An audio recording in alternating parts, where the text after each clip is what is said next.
In this lecture, I want to talk about facts. How important do you think facts and statistics are for the essay paper of the UPSC exam? If you're like most people, you might guess that they are extremely important. But like most people, you would be wrong. It is a misconception and a piece of bad advice that facts and figures and statistics are critical for writing a good essay. But why is this bad advice? Well, for one, you will end up memorizing hundreds of meaningless facts and statistics about various topics and spend dozens of hours of your precious time.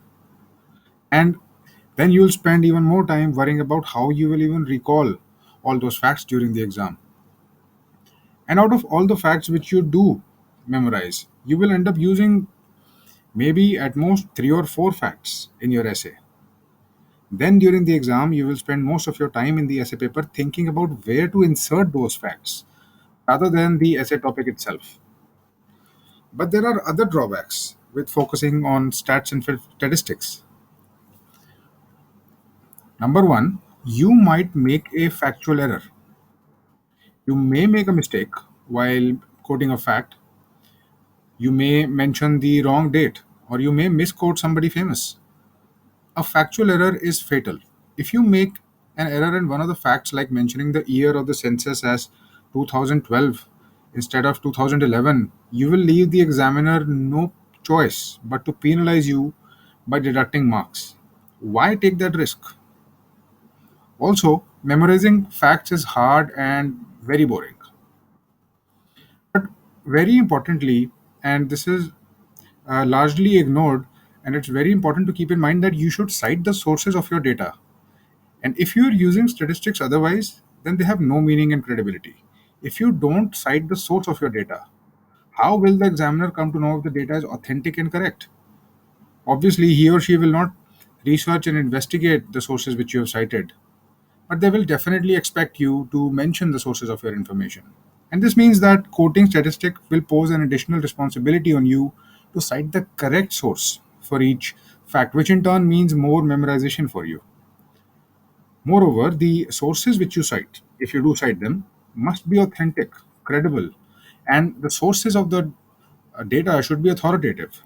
Now, for instance, if you mention in your exam, if you mention that according to Wikipedia, the percentage of population under 14 years of age in India is XYZ, then you will surely lose marks because Wikipedia is not a peer reviewed authentic source of data.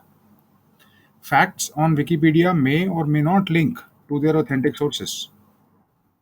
And Wikipedia holds no domain authority over the facts mentioned since it's an open source library where almost anybody can post. And in this example, about the age of people below 14 years of age in India, the correct source of the information would be the Indian census. Other credible sources of information are government reports and official statements. Now, most importantly, the facts are only to lend support to your argument in the essay.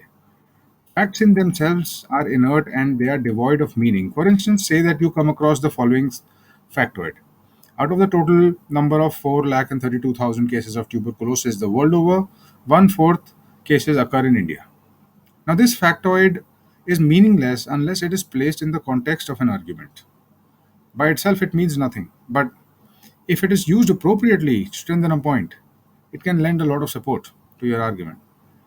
Say, for example, that you are writing an essay about healthcare in India and you wish to argue that the Indian government should increase spending on healthcare. I'll just illustrate how to use this data point, this little factoid, to really powerful effect. So you could use the argument. You might say that India's aspirations of being a superpower depends on the quality of life of our citizens. The quality of life is intricately connected to the quality of healthcare in a country, which is why the Indian government should increase spending on fighting diseases such as tuberculosis. In a situation where, according to the United Nations, out of the total number of 4,32,000 cases of tuberculosis the world over, one fourth cases occur in India, there is clearly a dire need to increase budgetary allocation for fighting preventable diseases.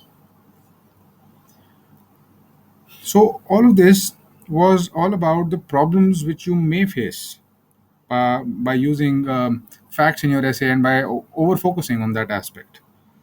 But the truth is that facts and statistics can add a lot of value to your essay answers when used properly.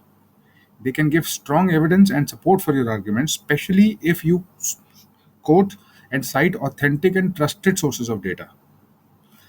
All of this certainly does not mean that you can ignore facts altogether. A good analytical essay, which has correctly cited facts, is better than a well written analytical essay with no facts.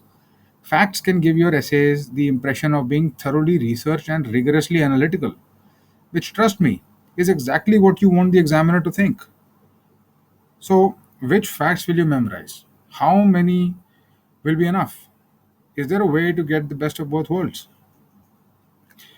Don't worry, because in order to solve this problem and to make your life easier, I have compiled a compilation of facts and statistics which will be extremely easy to recall in the exam, which I call the fact cheat. And we will turn to that next.